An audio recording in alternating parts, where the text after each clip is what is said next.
Salut, vous savez tous que depuis le 1er janvier 2023, il y a une réglementation qui nous impose un taux maximum de 16% pour alimenter nos moteurs d'auto RC. Alors, je vais faire cette vidéo de manière simple pour aborder ce sujet et je vais vous faire une petite démonstration sur la partie technique pour faire des modifications simple sur le moteur pour améliorer les performances. Alors, il faut savoir que tous les moteurs fonctionnent s'ils passent du 25 au 16%. On peut jouer sur la dureté des ressorts de l'embrayage. Donc ça, c'est un point simple. On peut durcir l'embrayage pour qu'il prenne un petit peu plus tard et que ça amène quand même, que ça embarque la voiture. On peut jouer sur le rapport. Alors en 1346, on est souvent assez bas déjà, donc on a peu de marge. On peut jouer sur la longueur du coude, rallonger la ligne, comme celle-ci, elle est très longue, donc elle peut être mieux adaptée pour apporter du couple au moteur. Et l'ultime partie technique qu'on peut faire, c'est enlever un dixième sous l'insert, puisqu'on a des petites rondelles de cuivre qui mesurent 0,05, 1 dixième, 1,5 ou 2 dixièmes, et on peut les ajuster en enlevant entre 0,05 et 0,15, sachant que la cote du squitch, alors le squitch, je vais préciser ce que c'est la charge gazeuse entre le piston et la culasse. Voilà, et en l'occurrence ce sont nos moteurs entre le piston et le bas de l'insert. Alors en réalité là, la cote de tous les moteurs, quand on les achète neufs et qu'ils étaient réglés pour du 25%, on avait 0,55. Donc c'était la bonne valeur pour que la combustion ainsi que le refroidissement du piston soit au maximum et permettent d'atteindre les meilleures performances. Aujourd'hui, avec le 16%, on a la possibilité de réduire cet espace en enlevant ou en remplaçant une rondelle. Alors, j'utilise pour faire cette manœuvre quelques outils. Alors, ici, un petit fil d'étain de 1 mm. C'est très souple, ça n'abîme pas l'intérieur du moteur. Une petite lame de cutter si jamais les rondelles sont collées. Une clé à bougie. Une clé à tige juste pour tourner le vilebrequin si j'ai pas le volant monté dessus. Et surtout, ici, un pied à coulisse qu'on va bien mettre à zéro. Électronique de préférence pour avoir des mesures le plus précises possible. Voilà. Alors, on va faire ensemble le contrôle de ce moteur, par exemple. Alors, première étape, j'enlève la bougie.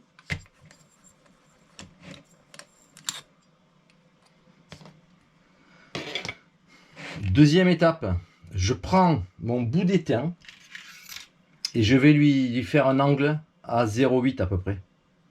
Pas plus, hein, c'est la mesure qui va être convenable pour pas rester à l'intérieur du dôme, parce qu'on ne pourra pas prendre la mesure, et pour que ça s'écrase exactement quand la tête du piston est au plus haut. C'est le fameux squitch, parce que si ce squitch il est trop bas, ben, le risque c'est de surchauffer et de percer le piston. Et si le squitch il est trop haut, à ce moment-là, on a une perte de compression, et donc on a la possibilité de le mesurer avant et après. Alors, c'est simple, je vais introduire, alors je mets le piston en position basse, ici, à la main. J'introduis mon morceau d'étain. On peut lui donner un petit angle pour que ce soit plus simple, voilà. À l'intérieur. Et je vais venir, ici il est bloqué, hein, il est bloqué, avec la clé à tige, faire un tour, faire passer le piston, ça y est, c'est fait, c'est tout simple. Et je vais ressortir mon morceau d'étain. Et on s'aperçoit que sur la partie haute, ici, on a maintenant un méplat qu'on va venir mesurer. Voilà, j'essaie de vous le montrer le plus près possible. Alors, je prends mon pied à coulisse qui est bien à 0. Et je vais mesurer ici le méplat que j'ai fait. Bien au bout et bien au milieu. Et j'ai ici, voilà, un 0,55. C'est la cote de base de ce moteur. Mais très souvent, on retrouve cette cote sur tous les moteurs Buggy 3,5. Alors, ce qu'on va faire maintenant, on va démonter la culasse.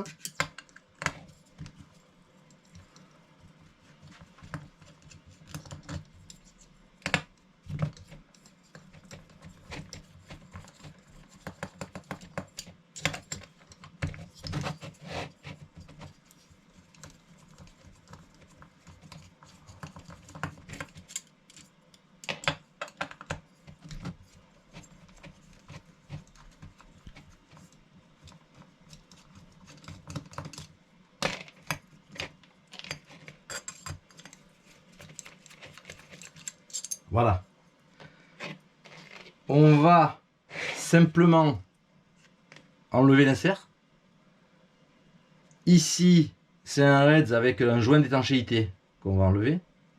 On n'en a pas besoin pour le contrôle. Ici, il n'est pas resté de joint. On va regarder sous cet insert.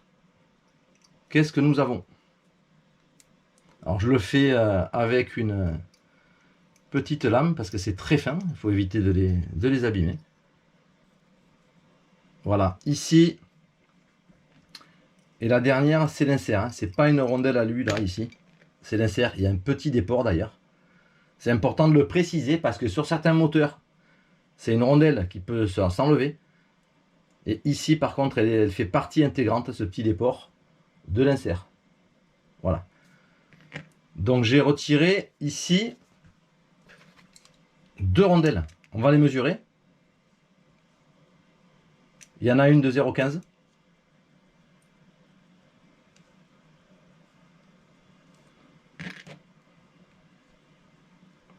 Et il y en a une de 0,10. Alors l'idée, c'est toujours de conserver 2 rondelles en dessous. Il faut éviter d'en laisser qu'une. Donc je prends la rondelle de 0,15. Et pour ma part, je ne vais pas enlever un dixième, je vais enlever un demi-dixième. Je vais la remplacer par une rondelle Reds ici de 0,1. Voilà, c'est des rondelles de série pour moteur Reds. Alors il faut savoir qu'il y a certains moteurs qui n'ont pas le même diamètre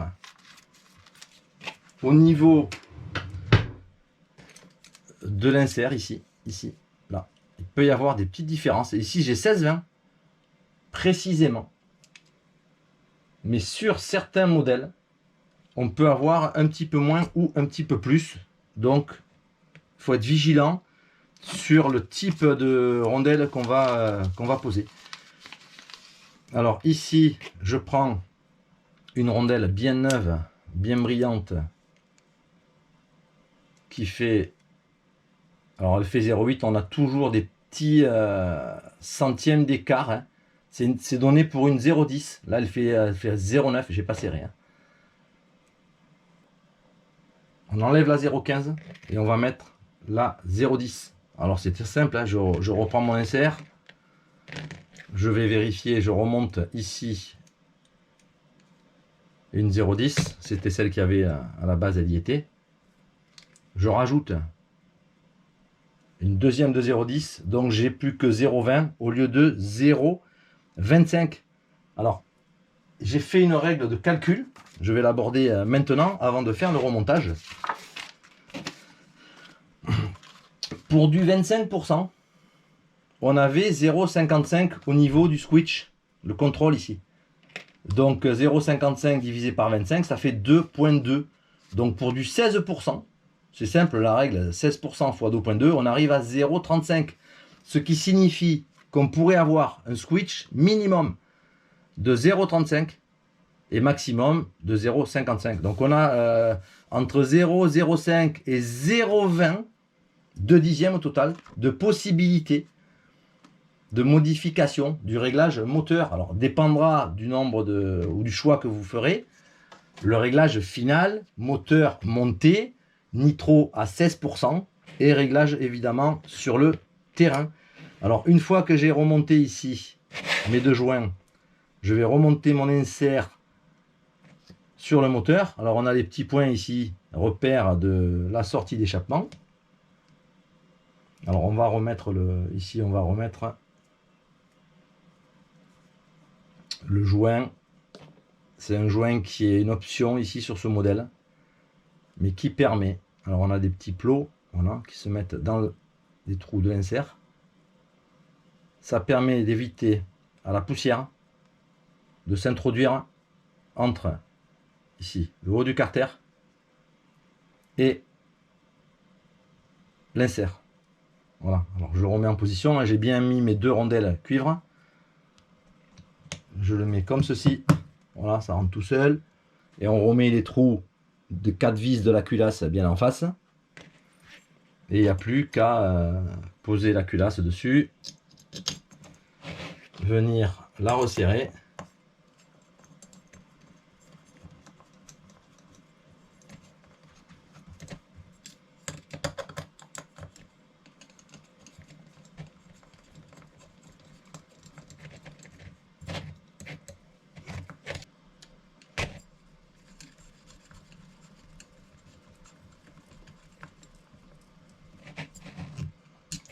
Voilà, dans cette config, là on remet la bougie.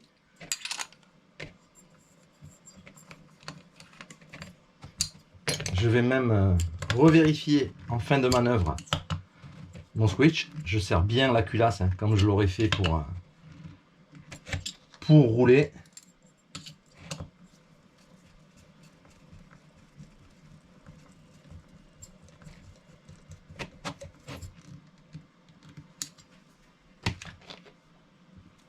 Voilà, donc j'ai remonté mon moteur en ayant changé une cale sous l'insert.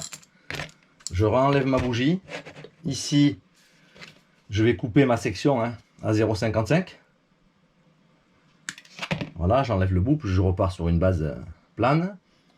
Je refais mon 0,80 avec mon petit angle. Voilà, je l'introduis maintenant avec le piston en bas, je l'introduis dans le moteur. Je retourne le vilo pour le bloquer. Il faut que je sente qu'il soit bloqué. Voilà. Et je vais faire un tour de vilebrequin. Voilà, c'est passé. On a maintenant notre nouvelle empreinte ici. On le voit très bien. Un nouveau méplat qui se situe vraiment ici, là. Je peux monter mon moteur sur ma voiture, adapter si je veux, comme j'ai dit en début de vidéo, des nouveaux ressorts sur l'embrayage, une ligne un petit peu plus longue, et aller démarrer ce moteur pour faire les réglages bien sûr, arrivée d'essence, reprise et ralenti. À bientôt pour une prochaine vidéo. Ciao.